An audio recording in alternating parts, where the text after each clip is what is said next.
ഭിന്നിപ്പിച്ച് ഭരിക്കുക എന്ന ആ ബ്രിട്ടീഷ് തന്ത്രം ഇവിടെ ഈ കേരളത്തിൽ ഏറ്റവും കൂടുതൽ പയറ്റുന്നത് CPM എന്ന പാർട്ടി തന്നെയാണ്. തൊഴിലാളിയും മുതലാളിയും എന്ന വേർതിരിവോടുകൂടിയാണ് ഇവരുടെ പ്രവർത്തന ആരംഭമെങ്കിൽ ഇന്ന് അധികാരത്തിൽ കഴിഞ്ഞുകൂടുവാനായി ജനങ്ങളെ മതപരമായും ജാതിപരമായുമൊക്കെ അങ്ങനെ ഭിന്നിപ്പിച്ച് നിർത്തുകയാണെന്ന് മാത്രം. തൊഴിലാളി വർഗ പാർട്ടി എന്നുള്ളത് അത് വെറും മുദ്രാവാക്യമായി മാത്രം CPMന് മാറിയപ്പോൾ ഇന്ന് കേരളത്തിലെ ഏറ്റവും കൂടുതൽ മുതലാളിമാരുള്ള പാർട്ടി എന്ന പേരും അവർക്ക് സ്വന്തമായി മാറി. പിന്നോക്ക ദളിത് വിഭാഗങ്ങൾ വോട്ട് ചെയ്യുവാനുള്ള യന്ത്രങ്ങളും CPMന്റെ അടിമകളുമായി എന്ന് ഉറപ്പു വന്നപ്പോൾ സ്ഥിരമായുള്ള അധികാര തുടർച്ചയ്ക്കായി മുസ്ലിം ന്യൂനപക്ഷ പ്രീണനം എന്ന നയം സ്വീകരിച്ചു.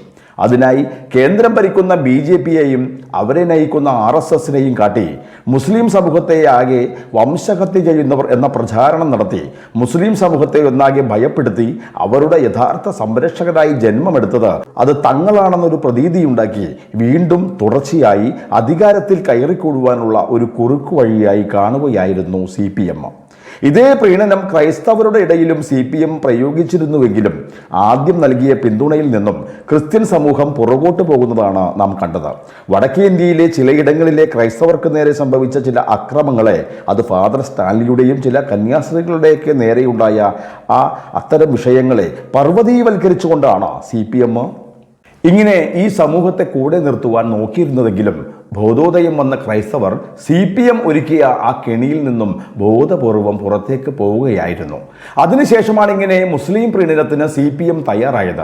അതിനായി കേന്ദ്രത്തിലെ BJP സർക്കാർ നടപ്പിലാക്കുന്ന ഓരോ പദ്ധതികളെയും നയങ്ങളെയും പുറമേ നിന്ന് എതിർക്കുകയും അവർ പരോക്ഷമായി പിന്തുണയ്ക്കുകയും ചെയ്യുന്ന ആ ഒരു സമീപനമാണ് അവർ സ്വീകരിച്ചത്. വടക്കേ ഇന്ത്യയിലെ ചില BJP ഭരിക്കുന്ന സംസ്ഥാനങ്ങളിൽ പശുവിനെ കശാപ്പ് ചെയ്യുന്നത് നിരോധിച്ചപ്പോൾ ഇവിടെ ഈ കേരളത്തിൽ ആ പശുവിനെ പരസ്യമായി കറിവെച്ച് അത് പൊതുമധ്യത്തിൽ വിതരണം ചെയ്തുകൊണ്ടാണ് CPM മുസ്ലിം സമൂഹത്തോടുള്ള കൂറ് പ്രഖ്യാപിച്ചത്. കാരണം വടക്കേ ഇന്ത്യയിൽ ഇത്തരം അനധികൃതമായിട്ടുള്ള കശാപ്പ് ശാലകൾ നടത്തിയ ആളുകൾ അവർക്കെതിരെ നടപടികൾ എടുത്തപ്പോൾ അതിൽ ഉൾപ്പെട്ടിരുന്നത് മുസ്ലിം സഹോദരങ്ങളായിരുന്നുവെന്നതിനാണ് അതിൻ്റെ കാരണവും. മുസ്ലിം സമൂഹത്തിലെ സ്ത്രീകളെ വഴിയാധാരമാക്കിയിരുന്ന മുത്തലാഖ് കേന്ദ്ര ഗവൺമെൻറ് അവസാനിപ്പിച്ചപ്പോൾ യാഥാസ്ഥിക മുസ്ലിം വിഭാഗത്തോടൊപ്പം നിൽക്കുവാനാണ് CPM തയ്യാറായത്. മുസ്ലിം സമൂഹത്തിൻ്റെ നോയമ്പ് കാലങ്ങളിലും ആ വിഭാഗങ്ങളിൽപ്പെട്ടവർക്ക് എല്ലായിടങ്ങളിലും പരിഗണന കൊടുത്തപ്പോൾ അത് സർക്കാർ സ്ഥാപനങ്ങളിലും മറ്റും എല്ലായിടത്തും അത്തരത്തിലുള്ള ഒരു ആനുകൂല്യമൊക്കെ ലഭിച്ചപ്പോൾ ഓണാഘോഷം സർക്കാർ ഓഫീസുകളിൽ നിരോധിക്കുകയും പൂക്കൾ ഇടുന്നതുവരെ അവസാനിപ്പിക്കുവാനുള്ള നിർദ്ദേശവും നൽകിയ സർക്കാരാണ് ശ്രീമാൻ പിണറായി വിജയൻ്റേത്. പൗരത്വ ഭേദഗതിയുമായി കേന്ദ്ര സർക്കാർ മുന്നോട്ട് പോയപ്പോൾ പ്രത്യക്ഷ സമരമുഖത്ത് CPM നിലയുറപ്പിച്ചുവെങ്കിലും അപ്പുറത്ത് കേന്ദ്ര സർക്കാർ നിർദ്ദേശപ്രകാരം ഈ നിയമം വന്നാൽ നടപടികൾ നേരിടുന്നവരെ പാർപ്പിക്കുവാനുള്ള കെട്ടിടം പണിത് കേന്ദ്ര സർക്കാരിനോടുള്ള പിന്തുണ അറിയിക്കുകയും ചെയ്തു. അമേരിക്കൻ അധിനിവേശത്തിനെതിരെ പടപൊരുതി മരണപ്പെട്ടു എന്ന് അവകാശപ്പെടുന്ന സദ്ദാം ഹുസൈൻ മരണപ്പെട്ടപ്പോഴും യാസർ അരാഫത്ത് വിട പറഞ്ഞപ്പോഴുമൊക്കെ ഹർത്താൽ ആചരിച്ചതും ഒരു ദുഃഖസൂചനയുടെ ഭാഗമായി ഇവിടെ അത്തരം ആചാരങ്ങൾ ആചരിച്ചതും ഇന്ത്യയിലെ കേരളത്തിൽ മാത്രമാണ്. അതും ഭരണത്തിന് നേതൃത്വം നൽകിയ CPM തന്നെ. ഹിന്ദു വിഭാഗത്തിലെ ജാതി വേർതിരിവുകൾക്കൊന്നും സ്ഥാനമില്ലാത്ത ഹൈന്ദവ ജനതയെ ഒന്നടങ്കം നൊമ്പരപ്പെടുത്തിയ ശബരിമലയിലെ സ്ത്രീ പ്രവേശന വിഷയത്തിൽ ഇവിടെയുള്ള ഹിന്ദു സംഘടനകളും ജനങ്ങളും തെരുവിലേക്ക് ഇറങ്ങിയപ്പോൾ ശബരിമലയിൽ അഹിന്ദുക്കളായിട്ടുള്ള രഹന ഫാത്തിമയടക്കമുള്ള യുവതികളെ പ്രവേശിപ്പിക്കാൻ ശ്രമിച്ചതും ശബരിമലയ്ക്കെതിരെ മതിൽകെട്ടൽ സമരത്തിന് അങ്ങനെ പർദ്ദയണിഞ്ഞ സ്ത്രീകളെ തെരുവിൽ അണിനിരത്തിയതുമെല്ലാം CPMന്റെ സർക്കാർ ഈ കേരളത്തിൽ ഹിന്ദു വിരുദ്ധ നിലപാട് സ്വീകരിക്കുന്നുവെന്ന് അത് മറ്റുള്ളവരെ ബോധ്യപ്പെടുത്തുവാനായിരുന്നു. ഓരോ തെരഞ്ഞെടുപ്പ് സമയത്തും മുസ്ലിം സംഘടനകളെ കൂടെ നിർത്തുകയും ശേഷം അത്തരം സംഘടനാ നേതൃത്വത്തെ തള്ളിക്കളയും അവരുടെ അണികളെ മാത്രം ഇങ്ങനെ കൂടെ നിർത്തുവാൻ ശ്രമിക്കുന്നതും CPMന്റെ ഒരു സ്ഥിരം ശൈലിയുമാണ്. കേരളത്തിൽ അങ്ങോളം ഇങ്ങോളം നടന്ന് ഹിന്ദുക്കൾക്കെതിരായും ഹിന്ദുക്കളുടെ ആചാരങ്ങൾക്കെതിരായും പ്രസംഗങ്ങൾ നടത്തിയിരുന്ന അബ്ദുൽ നാസർ മദനി കോയമ്പത്തൂരിലെ നിരവധി പേർ കൊല്ലപ്പെട്ട ബോംബ് സ്ഫോടന കേസിൽ പ്രതിയായതിനു ശേഷം കേരളത്തിൽ നടന്ന തിരഞ്ഞെടുപ്പ് വേളയിൽ നിരവധി ഇടങ്ങളിൽ മദനിയുമായി വേദി പങ്കിടുവാൻ അദ്ദേഹത്തിൻ്റെ ആദ്യ സംഘടനയായ ISSനെയും പിന്നീടുണ്ടായ PDPയെയും കൂടെ ചേർത്ത് നിർത്തിയത് CPMും ശ്രീ പിണറായി വിജയനുമാണ്.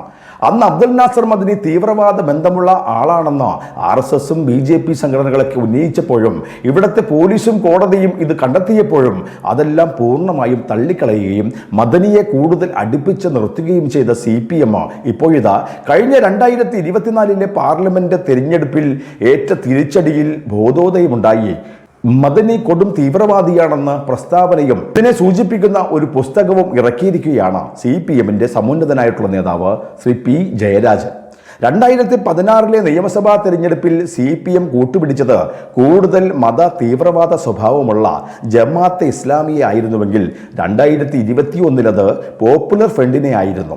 കാര്യങ്ങൾ ഇങ്ങനെയാകവേ മുസ്ലിം സമൂഹത്തെ ഇനിയും കൂടെ നിർത്തുക എന്ന ഉദ്ദേശത്തോടെയാണ് CPM എന്ന പാർട്ടിയെയും കേരളത്തിലെ സർക്കാരിനെയും തൻ്റെ ചൊൽപ്പടിക്ക് നിർത്തിയിട്ടുള്ള ശ്രീ പിണറായി വിജയൻ ഒരു കൈവിട്ട കളി എന്ന രീതിയിൽ തൻ്റെ സ്വന്തം മകളെ മുഹമ്മദ് റിയാസിന് രണ്ടാമത് വിവാഹം ചെയ്തു കൊടുത്തത്. അതുവഴി പിണറായി വിജയനും CPM എന്ന പാർട്ടിയും മുസ്ലിം സമൂഹത്തിൻ്റെ ഒപ്പം തന്നെയാണെന്നൊരു സന്ദേശം നൽകുവാനാണ് അദ്ദേഹം ഇതിലൂടെ ശ്രമിച്ചതും. അന്നു മുതലാണ് പോപ്പുലർ ഫ്രണ്ട് ഈ കേരളത്തിൽ അഴിഞ്ഞാടാൻ തുടങ്ങിയത്. തങ്ങളെ എതിർക്കുന്നവരെ വകവരുത്തുകയും ജോസഫ് മാസ്റ്റർ അടക്കമുള്ളവരുടെ കൈകൾ വെട്ടി ക്രിസ്ത്യാനികൾ മരണാനന്തര ചടങ്ങുകളിലേക്കുള്ള കുന്തിരിക്കം അടക്കമുള്ളതും ഹിന്ദുക്കൾ അവിലും മലരൊക്കെ അടങ്ങുന്നതും കരുതി വെച്ചോളൂ എന്ന പോപ്പുലർ ഫ്രണ്ടിന്റെ പരിപാടിയിൽ ഒരു കുഞ്ഞിനെ കൊണ്ട് മുദ്രാവാക്യം വിളിപ്പിക്കുന്ന തരത്തിൽ കാര്യങ്ങൾ എത്തിച്ചേർന്നത് CPMന്റെ ഈ പ്രീണന നയമാണ്.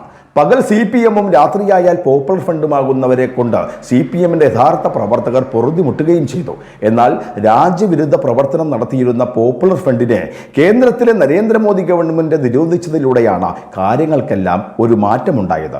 കേരളത്തിലെ പോപ്പുലർ ഫ്രണ്ടിന്റെ പ്രധാന നേതാക്കളെ അറസ്റ്റ് ചെയ്ത് ജയിലിൽ അടക്കുകയും ഇപ്പോൾ വരെ പലർക്കും പുറത്തു ഇറങ്ങുവാൻ സാധിക്കാതെ വരുന്നതും ഇതെല്ലാം കേരളത്തിലെ പിണറായി സർക്കാരിന്റെ പോലീസിനെ കൊണ്ട് തന്നെ കേന്ദ്രം ചെയ്യിപ്പിച്ചതും ഈ കാര്യത്തിൽ പോപ്പുലർ ഫ്രണ്ടിന് അനുകൂലമായിട്ടുള്ള എന്തെങ്കിലും ഈ പിണറായി സർക്കാരിന് ചെയ്യുവാൻ സാധിക്കാതിരുന്നതുമാണ് പോപ്പുലർ ഫ്രണ്ടും അവരുടെ രാഷ്ട്രീയ പാർട്ടിയായിട്ടുള്ള SDPIയും CPMനോട് അകൽച്ച പാലിച്ചത്.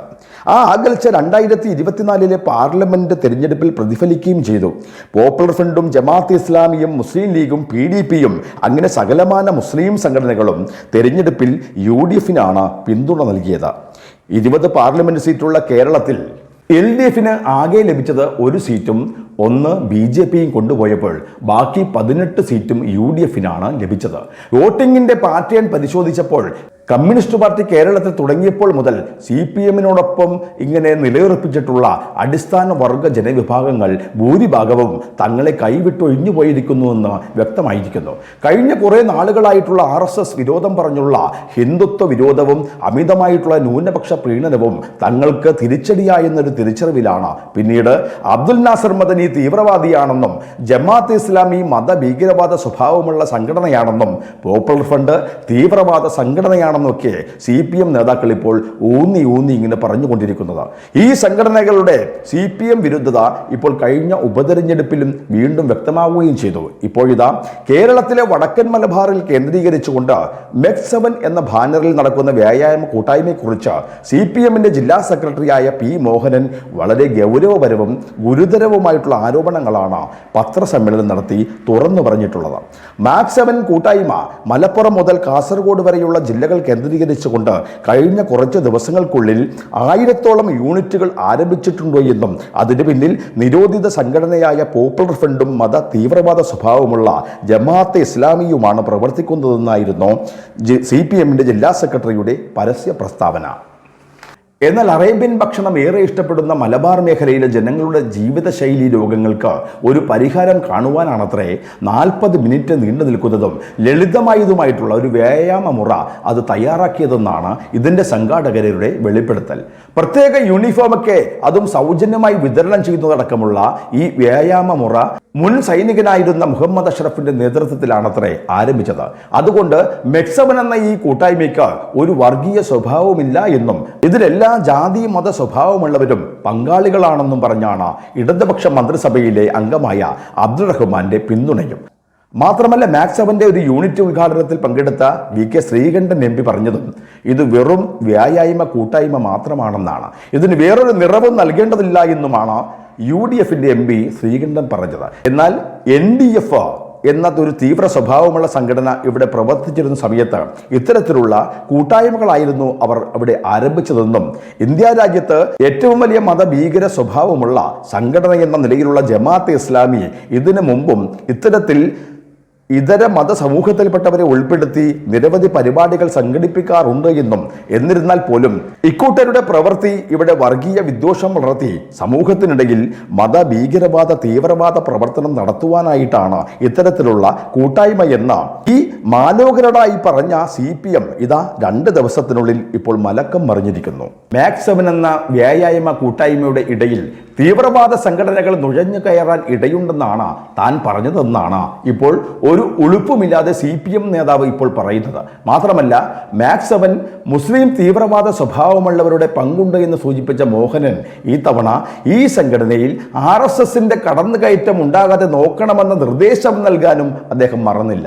സത്യത്തിൽ ഇങ്ങനെ ആടിനെ പട്ടിയാക്കുന്ന സമീപനം സ്വീകരിക്കുന്ന ഒരു പാർട്ടി കേരളത്തിൽ വേറെ ഉണ്ടോ എന്ന സംശയമാണ്.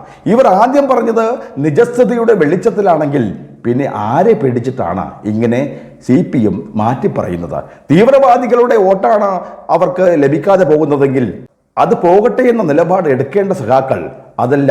മാക്സ് 7നെ കുറിച്ച് നിങ്ങൾ പറയും പോലെ യാതൊരു തെളിവുമില്ലാതെയാണ് ഇത്തരം ആരോപണങ്ങൾ ശ്രീ മോഹനൻ ഉന്നയിച്ചതെങ്കിൽ അത് ശുദ്ധ തെമ്മാടിത്തരമെന്നേ പറയാനാവൂ.